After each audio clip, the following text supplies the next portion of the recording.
E3 2011. Jason DeLong here's the executive producer on Need for Speed: The Run, and you will be doing some running, as we learned here at E3 2011. Getting out of the car for the first time in the Need for Speed franchise, which is awfully interesting, and we saw that yesterday. But right now, we're going to actually take a look at an extended version of the demo that you did not see yesterday at the press conference for EA. Thanks so much for joining us, and tell us a little bit about what we're going to be seeing here on screen.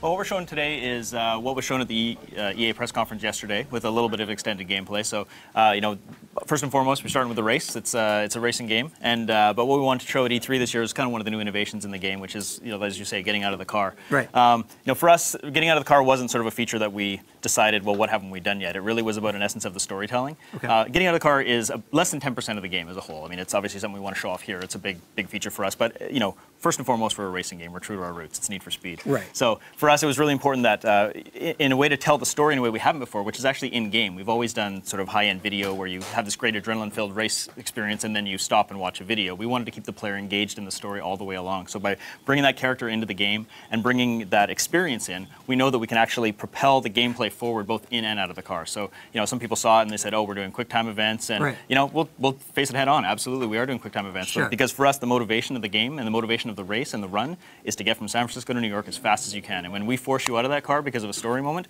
your objective is to get back in the car as fast as you can. So right. keeping that adrenaline up, keeping that adrenaline of the race up all the way through, both whether you're in or out of the car, and you know, do you want to watch a video where the guy does some cool stuff, or do you want to play it? And that was kind of our motivation behind that. So don't freak out, people. To clarify, it's less than 10% of the game. That's right. It is a racing game first and foremost. Yeah. And a beautiful one at that. What we're looking at the screen here yesterday, we did see. Walk us through a little bit about the graphics and obviously the environments you mentioned, San Francisco to New York. Yeah, so we're on Frostbite 2 this year. So we partnered with our friends at DICE to create, you know, what I feel is probably the strongest engine out there for the game that we wanted to make. So it allows us to do things like obviously believable character performances, which we weren't able to do in the past with Need for Speed, and just get this amazing visual fidelity, both in the creation of the world itself and actually in the destruction of the world. So one of the things that Frostbite gives us is the ability to blow some stuff up in addition to to making it look pretty. So you know, we were really happy to partner with the DICE team on this and get, you know, our racing physics into the engine and you know, deliver an experience that we feel is sort of a AAA Hollywood blockbuster front to back. That's what I was thinking actually when I was watching this. I mean, it really does feel like, you know, a Hollywood blockbuster, and you're interacting with it. So as you know, and I think gamers now learning that as long as it's contained within that, hey, you either watch the movie or you participate in it. Yeah, exactly. Are there opportunities to fail within that, though? Yeah, and actually, you'll see here in the demo, what we want to do with the out-of-car sequences is not have them be sort of pass-fail, or Simon Says, remember the button presses. Like, we actually have branching here. So what you'll see here, Gino, who's playing off camera here, is actually going to, he's going to unfortunately kick this poor soul, but he's going to miss the punch. And when he misses the punch, you see what happens. You actually go into the second state, which is this grapple state. So he could have actually just punched him and thrown him aside there, but we actually wanted to have just sort of this level of control where if the player isn't successful on the first attempt, we give them a second chance to still try and get out of it and keep that race going and keep the adrenaline up the whole time. But all roads lead to Rome, right? I mean, it's going to all end up the same way no matter what happens. It's going to end in New York, yeah. But one thing we're doing this year, which is, you can see actually on the HUD, if it's on the screen right now, the stage leader in the top right there, is we've integrated autolog into the game. So obviously autolog was a huge innovation for Hot Pursuit last year, and we wanted to make sure that we made the race feel and the run feel sort of like a personal experience for people. So it's not just about you, solitary, single player, playing by yourself, you know, following Jack's journey from San Francisco to New York. You're actually comparing yourself against your friends as you're racing across the country. So it makes the run a lot more personal and real for players, because it's not just about how are you doing in the story, how are you getting Jack to New York, but actually how are you doing against your friends. Like, yeah, you made it to Chicago, but you know what? Your buddy beat you by 3.5 minutes. Like, right. How do you feel about that? Do you want to go back and try it again?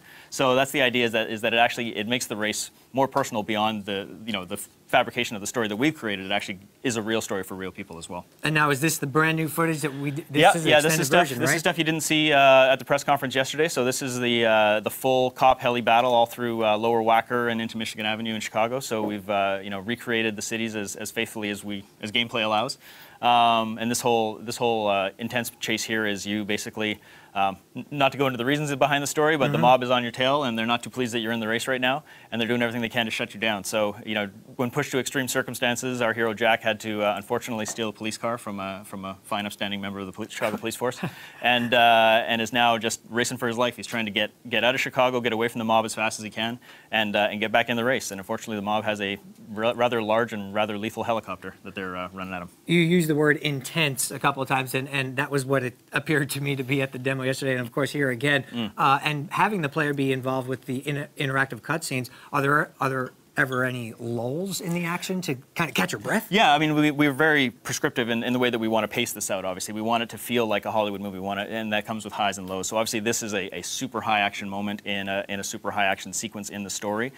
When you pace this out over the course of the entire run from San Francisco to New York, it's a long experience, obviously. And we have, the drives through the canyons, we have the drives through the mountaintops, we have the drives along the highways, through the rural farmlands, in and out of urban centers. So you get kind of those high beats and low beats as you go along. And even in this moment here, this is adrenaline for a good 6 minutes straight. But then what ends up, you'll see in a few minutes here, not to give it away if you haven't seen it, but we do get a moment now where there's kind of like a moment to breathe and sort of pause, and it is still using those out of car controls, but there is a sort of an exploration, almost puzzle-solving nature to the gameplay in that instance. But again, small part of the game overall. You mentioned San Francisco and New York, and obviously you mentioned the types of environments we'll pass in between those. Have you mentioned specific cities as well, or is that to be revealed later on? To be revealed later. I mean, I think the astute people out there can go frame by frame on some of our trailers and see where that little line draws across the map and make their own conclusions. And that is the line. If it's on the trailer, it's in the game. I'm just saying, maybe there's some stuff there. There might be some clues. Excellent, excellent. Now, so, here's the moment I was talking about here. In a standard sort of action game, you'd expect, well, the car tumbled out of control and now the level's over. Well, we wanted to kind of give that unexpected moment where it's like, wait, he's still alive. What's going on? And now we see Jack trapped under control. Another thing to show off here is that we've used really high-end performance capture technology for this. Basically the same stuff that they used in Avatar, which allows us to just get an unbelievably, just unbelievable fidelity of character performance. So our actor, when we filmed this scene, we got his body, his face, his voice, everything all at the same time using performance capture. We've got over 90 bones in the face for facial animation. We've got OCG, ocular eye tracking technology, which has never been used in a game before, just to bring this kind of level of believability to the performance that we haven't been able to do in our games before. Obviously, we're going to get to know this character pretty well. What can you tell us about him at this point? Well, his name's Jack Rourke. He's a person with a questionable past who finds himself in a rather perilous situation at the beginning of the game, and really the only way for him to be successful and kind of get his life back is to enter this race. More details on the story in the future, though. More details on the story, and obviously here we're seeing the map, and you mentioned the auto log. It's all about creating that tension between gamers to be able to see who could get through the game and different portions of the game faster, correct? Exactly. I mean, for the purposes of E3, obviously that speed wall that we showed is just for that stage. Like, we obviously don't want to give away too much more about the game, but it's like, how do people do competing against each other in that stage? But what you're going to see in the final game is actually stage by stage, race by race, all the way across the country. How are you stacking up against your friends, second by second, as you make your way across the country? All right, it's Need for Speed the Run. I think Justine has a couple of questions for you, Jason. I do. Okay, here's one from Jeremy A. on Facebook. They said they've been playing Need for Speed for years, and they own a Volkswagen GTI. What would be your premier car for Need for Speed the Run? Well, we're not actually unveiling the car list at this point. Obviously, hot cars are what Need for Speed's about, so we're not going to disappoint anybody. One thing I will say about the cars, though, and it's obvious with the demo we did, is that we wanted each car to have a personality. We really wanted to tell kind of a human story to every element of the game, both the storytelling, the character, and even the cars. So the cars are very believable in their performance. They believe like you would expect them to believe, although probably slightly more arcadey, because we're not a sim, obviously.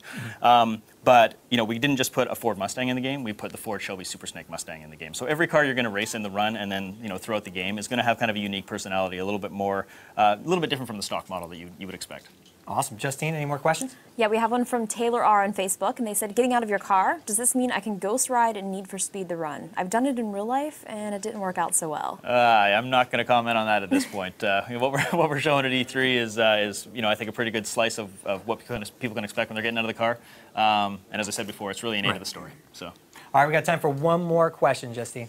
Is there a lot of car customization in the game? If so, what's your most tricked out ride? Again, not talking too much about the cars yet. What I can say is that if you're in a coast-to-coast cross-country race, you're not going to spend time, painting your car and putting beautiful liveries on it. That said, there are some stuff for customization fans that we'll reveal a little bit later. Well, we're looking forward to it. It looks like an interesting game, especially for a neat addition to this franchise, this long-running franchise, so we wish you the best with that. And, of course, you want to stay...